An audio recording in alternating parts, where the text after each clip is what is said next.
Peleka hii mboga nyumbani leo mbwa apike tule chapu wewe. Mimi kuna sema bado na wewe mpelekee, mbona msana anakuwa mengi? Wewe mwanaume namsubiri aniletee mboga mpaka muda hutoka katika asubuhi na kubiri. Yeye nakwambia shoga katika kuolewa. Yaani kuwa makini. Unajua kuwa makini? Yaani kuwa makini kabisa. Haya. Bye. A few moments later.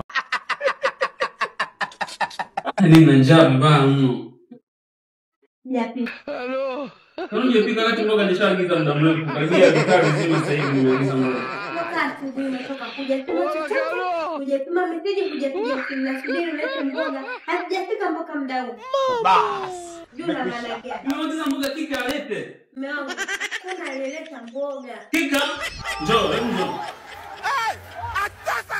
Wewe, ngombe mpelekee na nilimke wangu apike. Mimi nimeenda kupa mbwa. Sasa mboga inatoaje mbwa jamani?